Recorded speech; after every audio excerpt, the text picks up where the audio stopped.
a este culto online também, ou a essa parte do culto online, e fica o convite para você estar conosco em uma das nossas reuniões. Será sempre bem-vindo. Queridos, tenho tentado falar com vocês, ou trabalhado com vocês, a questão das parábolas da Bíblia toda, não só olhando para as parábolas de Jesus, até muito mais fáceis de serem olhadas, né? Porque está lá, parábola tal, então você identifica com mais facilidade e você tem talvez uma tendência de ler a Bíblia e não compreender outras parábolas que a Bíblia traz. Por exemplo, o livro de Jó é uma grande parábola, é um grande ensinamento em que você entende ali que o cristão ou o temente a Deus ou aquela pessoa que conhece a Deus também é passivo ou pode passar por sofrimento.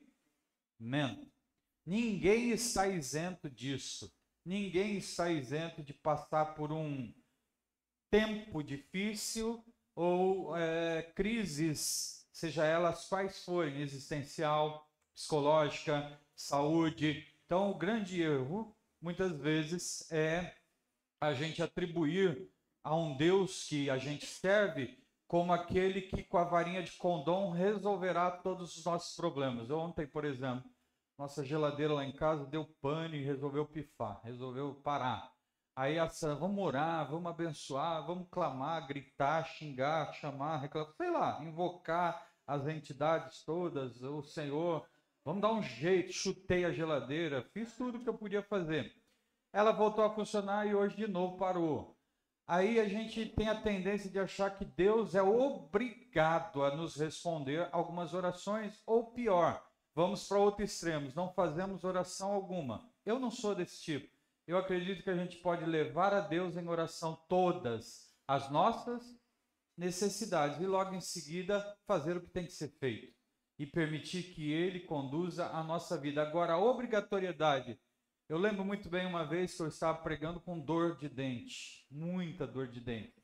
E eu pregava com um copo de água no púlpito, porque eu precisava pôr água gelada no dente e falava um pouco, colocava água gelada, à medida que a água esquentava, meu dente parava, voltava a doer.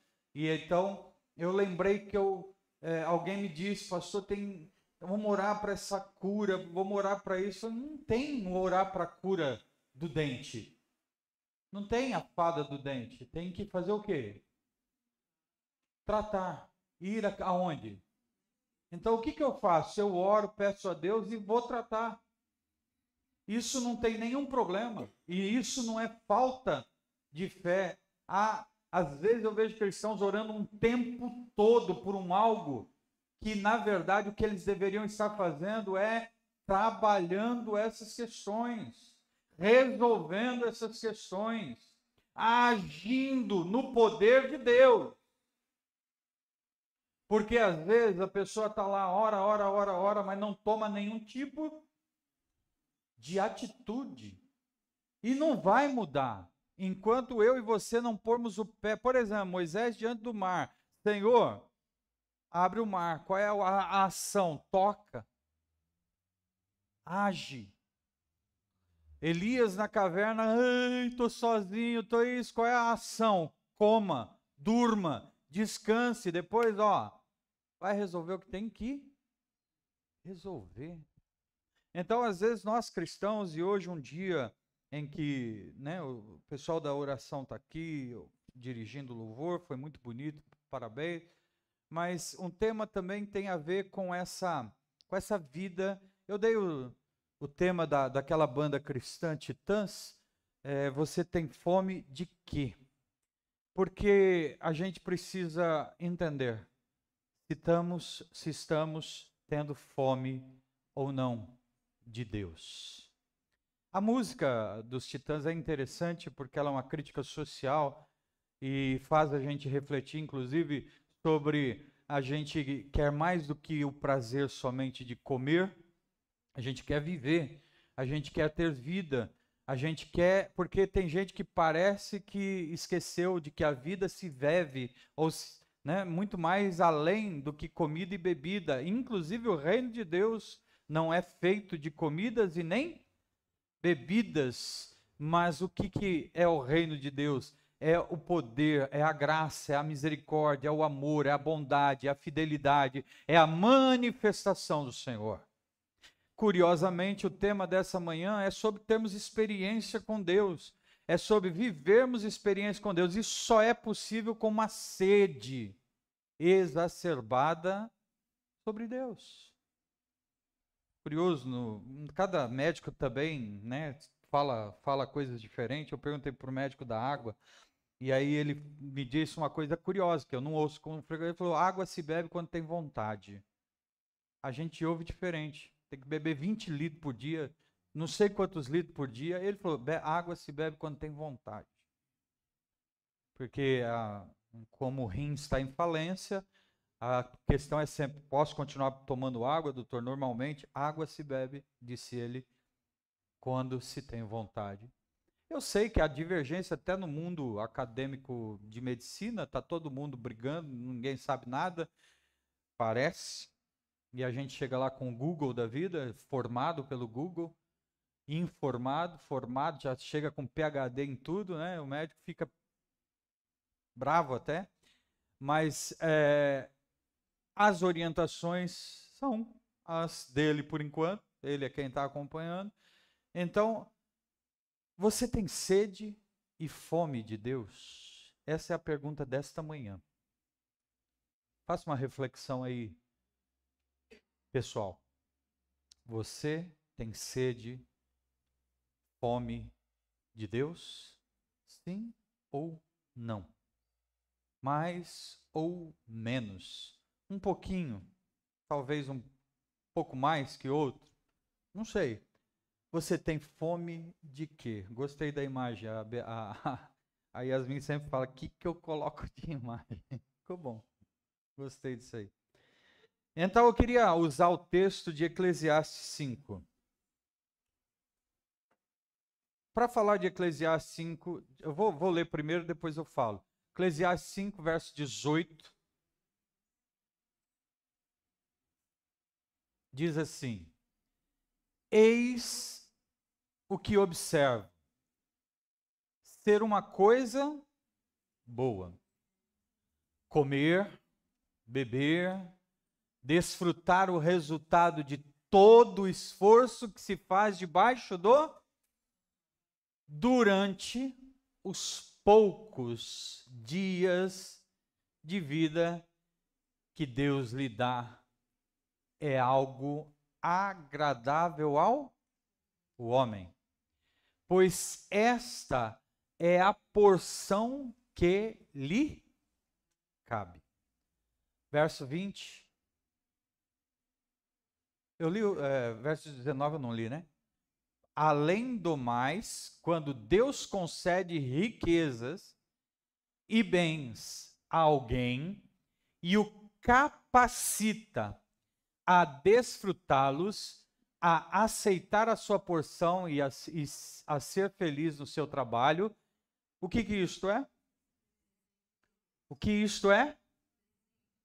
Então é uma dádiva, um presente, algo doado por Deus, a graça de podermos desfrutar daquilo que Deus nos deu. Então vamos lá, não há pecado algum em ter, em usufruir, em obter. Sim ou não? Não há problema algum. Deus dando graça a nós para que a gente possa conquistar. Por que eu digo isso? Porque tem uns crentes que acham que eles seguem uma linha mais, acho que é franciscana, né? O voto da pobreza. Os caras gostam de depender dos outros. Depende do governo, depende da sociedade, depende da igreja. Não há mal nenhum em ter ajuda, mas ser um dependente quando pode viver o melhor de Deus, tem alguma coisa que está faltando na sua cabeça. Não em Deus, porque Deus é todo bondoso, poderoso, e Deus está abençoando o trabalho das nossas mãos. Sim ou não? Amém. Porque essa coisa de ser meio parasita, da sociedade, não faz bem, não combina com o crente. O crente é produtivo. O crente é alguém que, na fé, inclusive na fé, ele é produtivo. Você sabia que a sua fé é produtiva, segundo as Escrituras? Sua fé, ela não pode ser improdutiva. Sua fé tem que produzir resultados. Sua fé tem que produzir coisas que glorificam o nome de Deus. Independente das circunstâncias adversas que você está vivendo, você deve produzir coisas para Deus. Diz mais, verso 20. Raramente essa pessoa pensará na brevidade da vida, porque Deus a mantém ocupada com a alegria do coração. Capítulo 6, versos 1 e 2. Vi ainda outro mal debaixo do sol, que pesa bastante sobre a humanidade. Deus dá riqueza, bens e honra ao homem, de modo que não lhe falte nada que os seus olhos desejam, mas Deus não lhe permite desfrutar tais coisas, e outro desfruta no seu lugar. Isso é inútil, é um mal terrível. Senhor Deus, leva-nos à meditação das Escrituras, leva-nos a meditar na bondade, nos valores do reino de Deus, das promessas que o Senhor tem para cada um de nós, na vida que o Senhor promete em Cristo Jesus, pois queremos vivenciar todo o bem do Senhor, todo o propósito que o Senhor tem para nós. Por isso, dá-nos clareza das Escrituras e entendimento daquilo que vamos aprender esta manhã, em nome do Senhor Jesus. Amém. Amém. Portanto, hoje, falando sobre o desejo, a sede, eu quero desafiar você a refletir o quanto de vontade, de fome, de desejo, aproveitando esse momento que é também coligado com a oração, porque a oração ela é uma marca, ela registra, ela identifica o tamanho da nossa fome. Quem estuda ou quem lê muito sobre avivamentos, sobre as questões que é uma ação do Espírito Santo, e bem disse a Roseli aqui para nós, lendo esse poema que eu já conhecia também. É poema, né? Ou tem outro nome? Tem outro nome, né? Uma reflexão, beleza.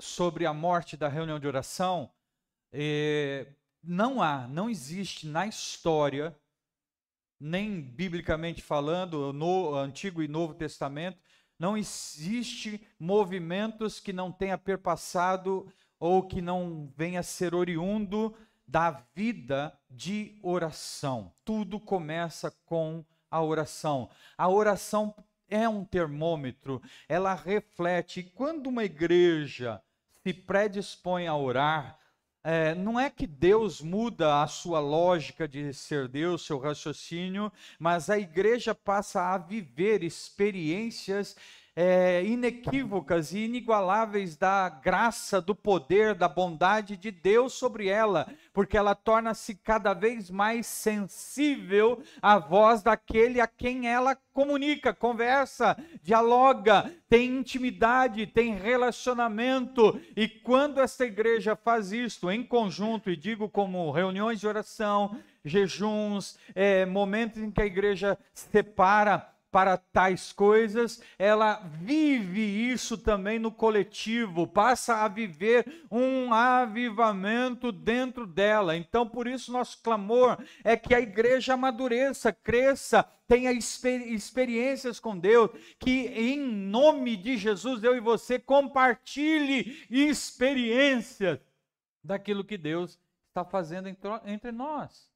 Alguém brincou comigo, porque eu citei e falei, olha, eu estava caminhando com um cachorro passeando com o cachorro, Deus trouxe uma palavra ao meu coração sobre um casamento que eu fui ministrar. É como uma seta, uma paulada que vem ao meu coração. Quando a pessoa brincou, disse, poxa, quando é que a gente chega a essa intimidade, vai ficando mais velho, a gente vai ficando... Eu não sei responder isso, só sei que é assim na minha vida. Deus fala de muitas maneiras, de modos que às vezes eu não percebo, a não ser por estar atento a esperar que Ele fale comigo. Então, às vezes é um gesto de alguém, a conversa de alguém, às vezes é uma palavra que eu ouço, às vezes é uma situação que acontece, às vezes é um vídeo que eu vejo, mas eu só sei que Deus fala comigo, e às vezes eu converso com crentes e eles falam, mas nunca falam do que Deus lhes fala. Nunca contam, nunca dizem, nunca compartilham nada do que Deus está imprimindo em seus corações. Falam da vida, falam do cachorro, falam da família, falam da igreja, falam, mas não dizem nada. Porque parece que Deus não fala com essa gente. Eles não têm uma palavra na boca, não tem um versículo texto, não tem uma direção, não tem um momento que ele diz, Deus me chamou para a oração, Deus me provocou a isso, Deus me colocou nessa situação, Deus me mostrou aquilo. Aí eu fico pensando, qual é o tipo de relacionamento que essas pessoas estão tendo com Deus? Porque se não há experiências na vida, meu irmão, pergunto uma pergunta sincera: o que estamos fazendo? Se Deus não fala comigo nesse tempo de turbulência, da enfermidade, das lutas, da igreja, se Deus não fala comigo quando eu estou no lazer, no prazer, na alegria, se Deus não fala, o que está acontecendo? Qual é a sede que está havendo dentro do meu coração? Será que a minha sede por Deus é menor que a minha sede por outras coisas? Deixa eu tentar explicar para você. Eu conheço músicos, a música é uma área que eu amo, de paixão. E você conhece músicos pela conversa que você tem com eles. Como assim? Eu estava falando para o Cláudio, nosso tempo é um tempo de começar a pôr na balança disponibilidade versus eu nunca posso nada. Não dá, não conta comigo, não posso, não dá, não tenho tempo, não tenho isso. A gente precisa reorganizar a vida para ver quais são as nossas prioridades. E aquilo que eu quero gastar energia e tempo. Pois a brevidade da vida é fatalmente uma verdade. Daqui a pouco não existimos? Sim ou não? E passa muito fácil. Passa como um sopro de verdade. Falei, claro, está na hora da gente começar a tomar umas atitudes de... Você não tem tempo? Então, por favor, reorganize sua vida. Depois, quando você tiver tempo, pense em servir a comunidade, por exemplo, a igreja, por exemplo. Porque, olha só, quando você fala com gente apaixonada por música, aí você comenta sobre alguma coisa dentro desse universo de música, ele tem assunto ou não tem? Sim ou não, gente? Você fala de banda, ele vai lembrar de alguma coisa. Você fala de ritmo, ele também tem. Você vê que o coração dele ferve com aquele assunto. De igual modo, os esportes. Eu não entendo, por exemplo, eu não tenho o menor interesse em basquete. O Leonardo já tem. Eu não sei nome nem de jogador, eu não sei nem time, quem é contra, quem é a favor.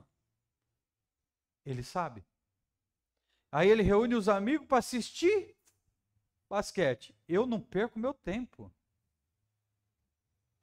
Quer ver uma coisa que eu achava absurdo? Ir no domingo na casa do Valmir para ele ver corrida de carro. Eu acho a coisa mais ridícula.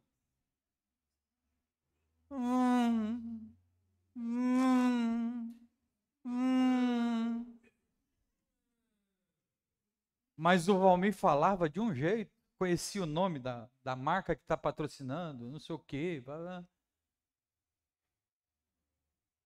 exemplo, o Valmir sabe tudo do São Paulo, pouco do Corinthians. Paixão. Toda a nossa paixão sempre é refletir. Sim ou não? Estou mentindo? Falando a verdade. Nós automaticamente, quando conversamos com alguém que é apaixonado por alguma coisa, você sai dali identificando essa paixão. Você sabe que aquela pessoa... Então é aí que você diferencia medíocres de outros. O medíocre aqui, por favor, não tem... Outro dia um dos pastores, nós estávamos numa reunião com alguns pastores, aí um deles disse, desculpa gente, nós somos medíocres. E eu disse com os 2 dedos em riste, sim, somos. Nós somos medianos. No outro dia ele mandou uma mensagem, meus irmãos, me perdoa, eu fui ofensivo com vocês, chamei todo mundo de medíocre. Eu falei, a mim não. Por quê? Porque eu não estou onde eu quero, não estou satisfeito com o que eu tenho, não estou satisfeito com o que eu já... Quando eu digo isso, por favor, não interprete quando ser grato. Ser grato é uma coisa. Sou grato a Deus por tudo que tenho neste exato momento. Sou grato a Deus por tudo que Ele fez até hoje. Mas insatisfação não tem a ver com a ingratidão nesse quesito que eu estou falando. Mas sim de algo que borbulha, em que eu creio que Deus tem mais. Eu creio que Deus pode fazer mais. Eu creio que Deus pode agir de outra maneira. Eu creio no Deus que faz infinitamente mais do que pedimos, pensamos ou podemos provar. Ou o que estamos provando agora. E se eu não pensar assim, meu Deus não é o Deus da Bíblia. Porque o Deus da Bíblia, ele supera todas as expectativas. Então, quando eu vejo essa mediocridade, me incomoda profundamente. Porque alguns crentes, você fala, eles não falam de Deus. Eles não falam da palavra. Eu não estou falando para você ser o cara do chavão bíblico, bom dia, porque este é o dia que fez o Senhor, alegremos-nos nele, regozijemos-nos nele. Eu não estou dizendo isso. Eu estou dizendo que quando você encontra alguém que é apaixonado pelo Senhor, da vida dele sai rios de água viva, ele está sempre compartilhando algo daquilo que Deus está falando com ele, daquilo, ou de uma dor que Deus está tratando, ou de uma vitória que Deus está lhe dando, ou de algo que no futuro Deus fará. Ele não perde a esperança. Deus está no coração deste alguém. Mas parece que alguns sabem mais da novela, do time de futebol, do campeonato que vai ter, do carro, da mecânica do carro, do instrumento que usa. Eu, por exemplo, sou apaixonado por leitura. Olha o remedinho, dona Zenaide. Eu sou apaixonado por leitura. Leitura, aliás, eu me apaixonei, porque não era, mas eu me apaixonei. Quando começamos a igreja, eu pouco lia. Eu tinha ojeriza de leitura, falava, vou perder meu tempo lendo livro, lendo isso, aprendendo. Não, hoje eu não entendo como é que alguém que se propõe a ensinar outro alguém não gasta pestana em aprendizado. Hoje eu não entendo o ministério pastoral de gente que não pega num livro. Desculpe-me, irmãos, se eu vou ao nefrologista e ele precisa de um Google para mandar uma receita para mim, eu digo para ele, por favor, o que está acontecendo, doutor? Se eu pergunto algumas coisas, ele não sabe, porque ele fala, eu preciso pesquisar, tem algum problema. Nós estamos vivendo uma geração que as pessoas não são apaixonadas, são apenas comprometidas com o resultado imediato, com o imediatismo. A vida precisa ser mais do que isso. E então, se você vai a alguém que não se ocupa de melhorar sua profissão, por que você está lá?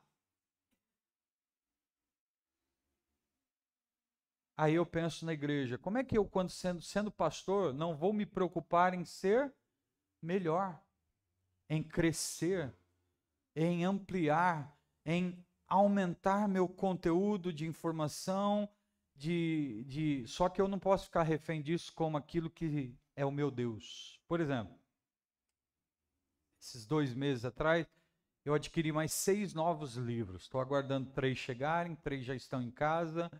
Eu sempre posto meus novos amigos que acabaram de chegar. 6. Porque eu tenho sede do aprendizado. Quando algo me chama a atenção, um pastor dá uma dica, uma outra pessoa me dá uma dica, eu quero aprender. Agora eu posso tornar-me refém disso e esquecer que eu passo a ser mais amante do aprendizado do que amante de Deus. Aí é o grande problema.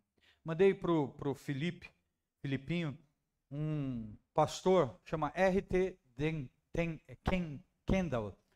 Ele simplesmente substituiu o pastor Martin Lloyd Jones na Westminster, capela de Westminster, em Londres. E ele, uma igreja, enfim, um ministério que impacta a nossa vida.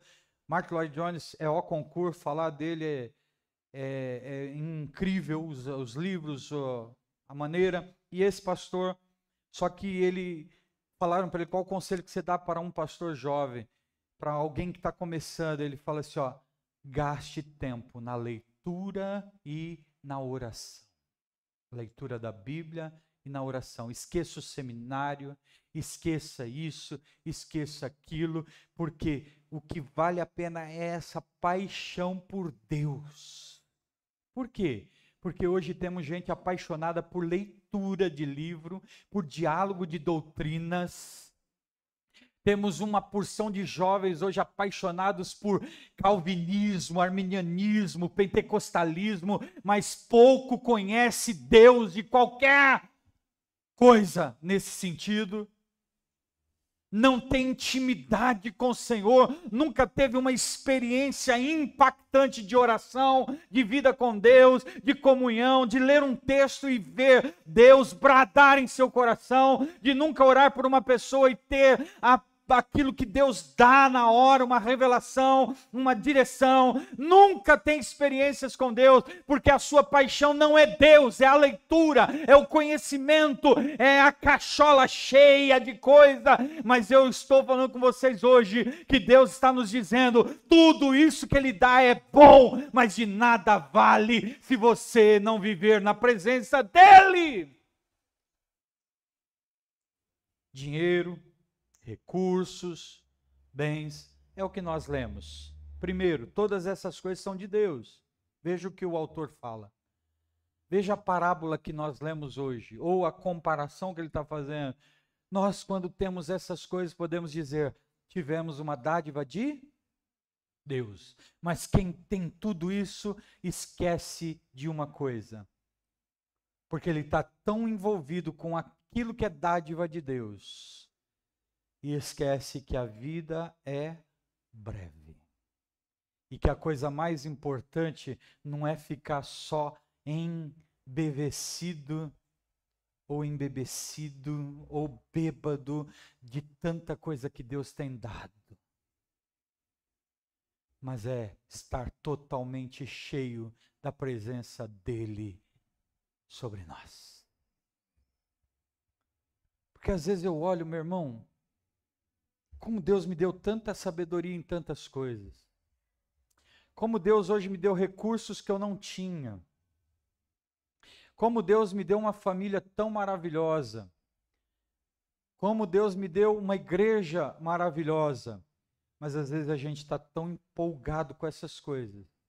Esquecemos que a vida está passando e muitas vezes não é nós que estamos desfrutando daquilo que Deus deu. Ou seja, pedimos uma família para Deus, mas não vivemos ela na sua intensidade. Pedimos um descanso para Deus, queremos desfrutar de férias, mas não descansamos porque a mente continua trabalhando. Você vê que não encontra, por quê? Só vai encontrar no próprio Deus o sentido da vida. É isso que Eclesiastes vai falar. Eclesiastes, ele põe uma divisória entre céu e terra, ele põe uma linha. e diz assim, ó, tudo que faz embaixo desse céu é vaidoso, é vaidade. Tudo aqui é passageiro, mas ele não está dizendo que essas coisas não são boas, não são boas. Sabe um pensamento mediano que a gente tem que evitar? É a gente ser apenas preto, branco, céu, inferno, bom, ruim. A gente tem que aprender além disso. Às vezes tem pessoas que se não é bom, é ruim. Se não é do céu, é do inferno. E Deus tem muito mais. Aí vem Deus e confunde tudo isso. Porque aí tem Deus que vai falar coisas pra gente que a gente fala assim, como é que pode?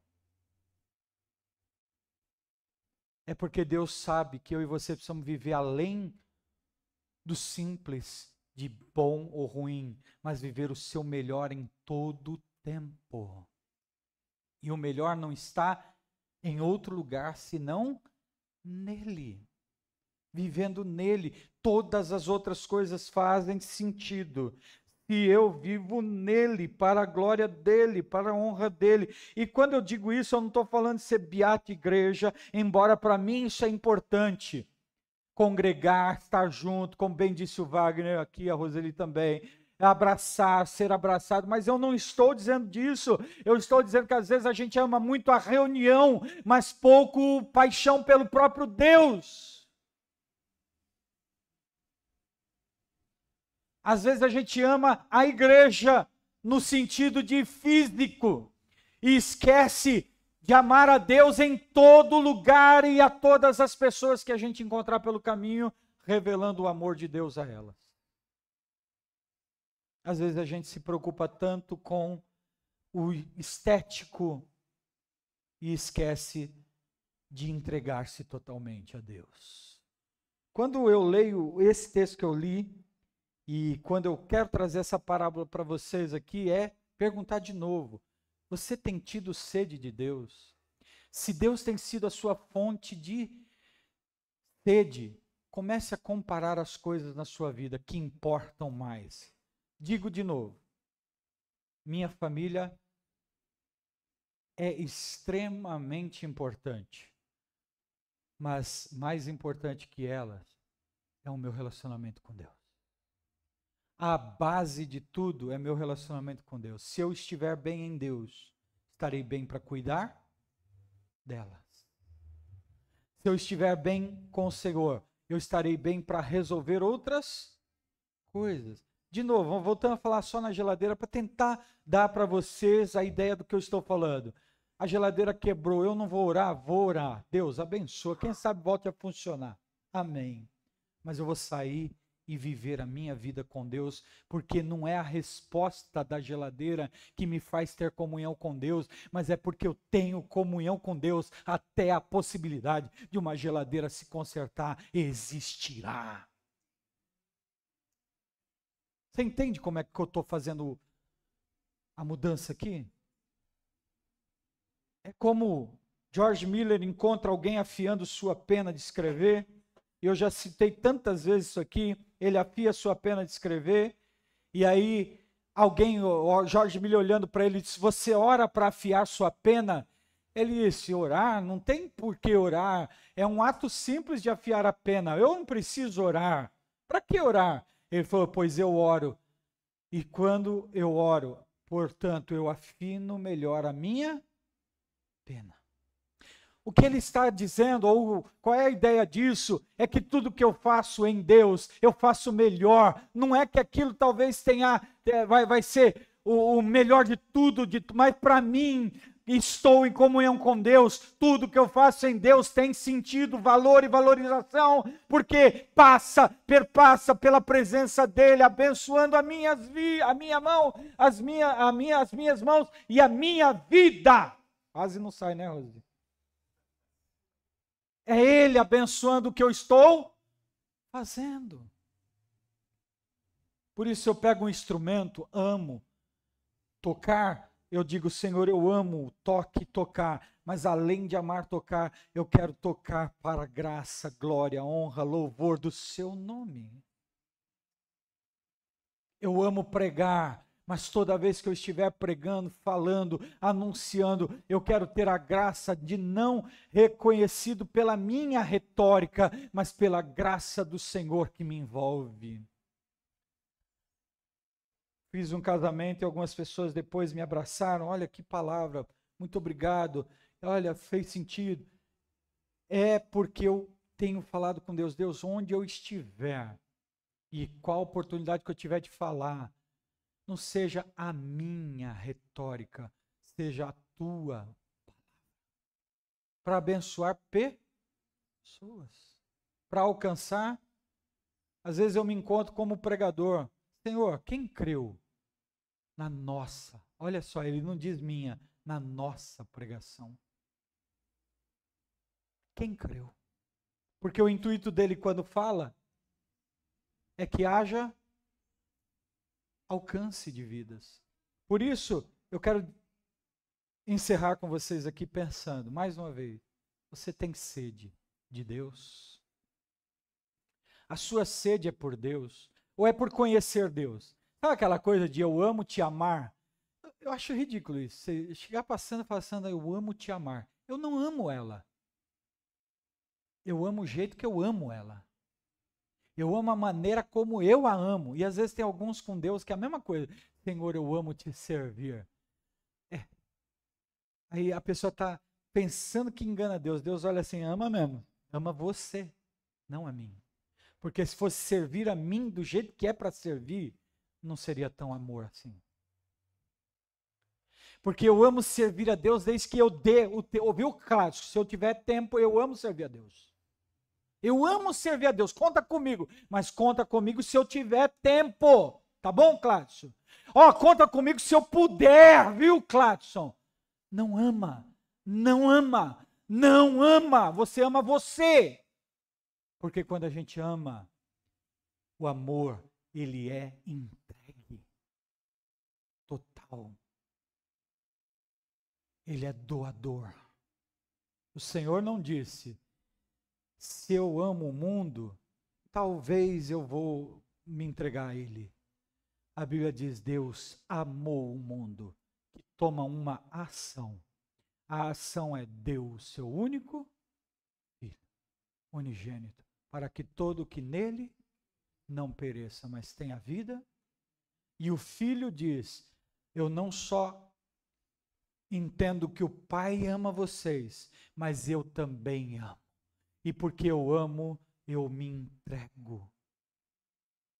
Por isso que a Bíblia diz, ninguém tira a sua vida, porque Ele mesmo a dá. Em favor de todos nós. Então, está na hora da gente começar a parar e pensar o quanto realmente eu tenho sede de Deus, ou eu tenho mais sede de mim mesmo. Ou eu tenho mais sede das coisas que eu faço.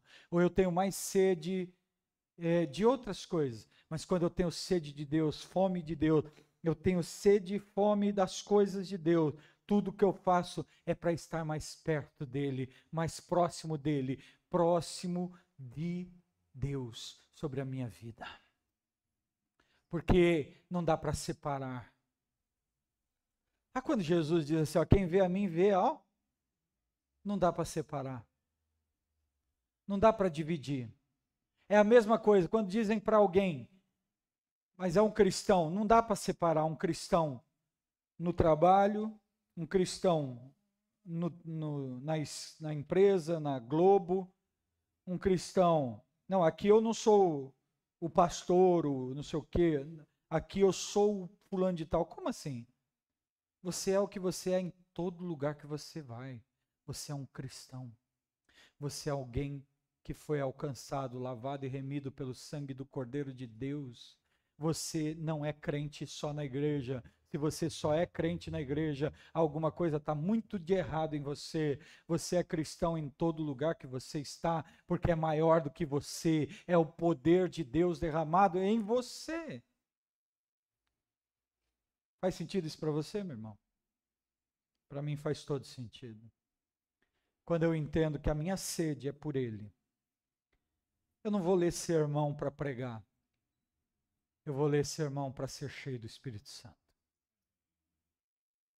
Eu não vou ler Bíblia ou livros para ter cabeça boa, mas eu vou porque eu quero conhecer mais, meu Deus.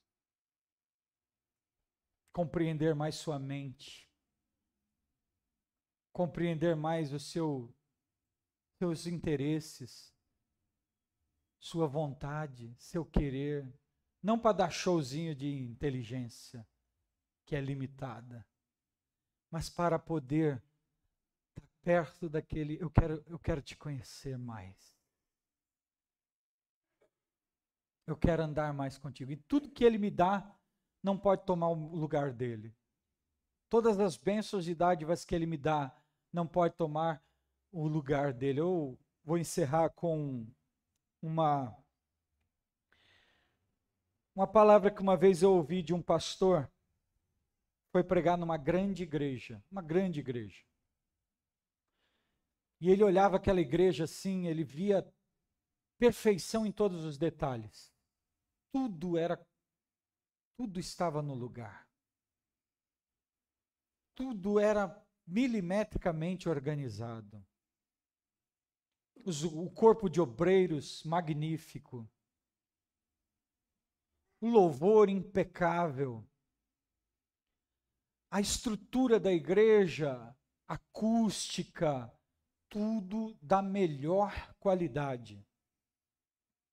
Mas ele, pregador convidado, estava profundamente incomodado e não entendia o que lhe incomodava.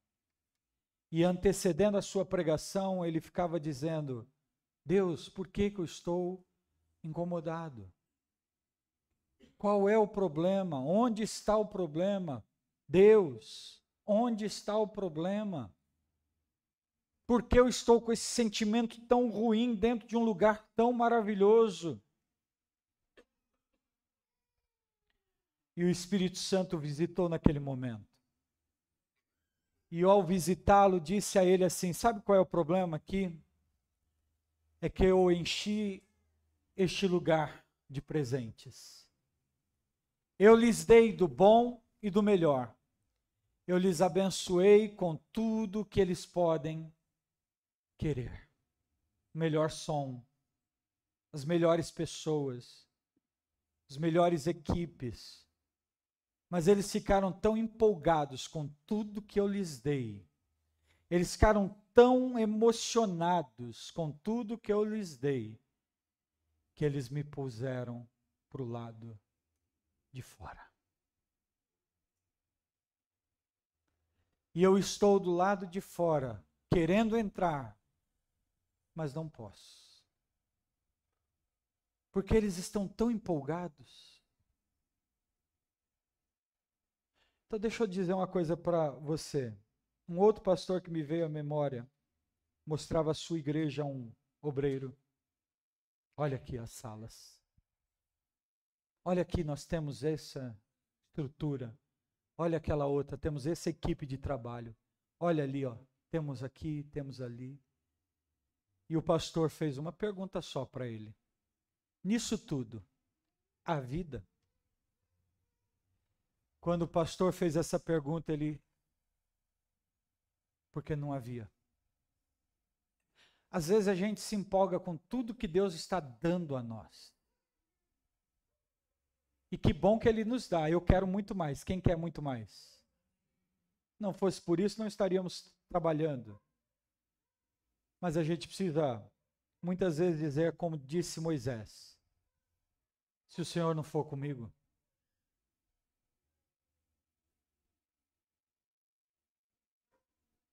não ando não. Se o Senhor parar, eu paro. Se o Senhor andar, eu ando. Se o Senhor não quiser, eu não quero. Está na hora de nós entendermos que tudo o que fazemos embaixo do sol é direito nosso, mas não se compara com o que Deus está fazendo além disto. Amém? Me entenderam aqui esta manhã?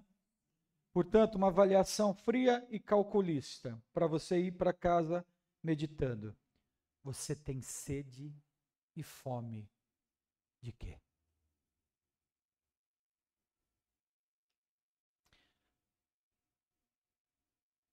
Feche seus olhos. Eu queria cantar essa canção novamente, Wagner. O melhor lugar do mundo. Você consegue, varão? Tá bom.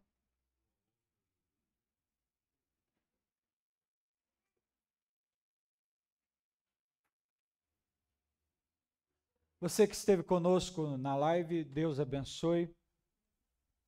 Privilégio ter você aqui.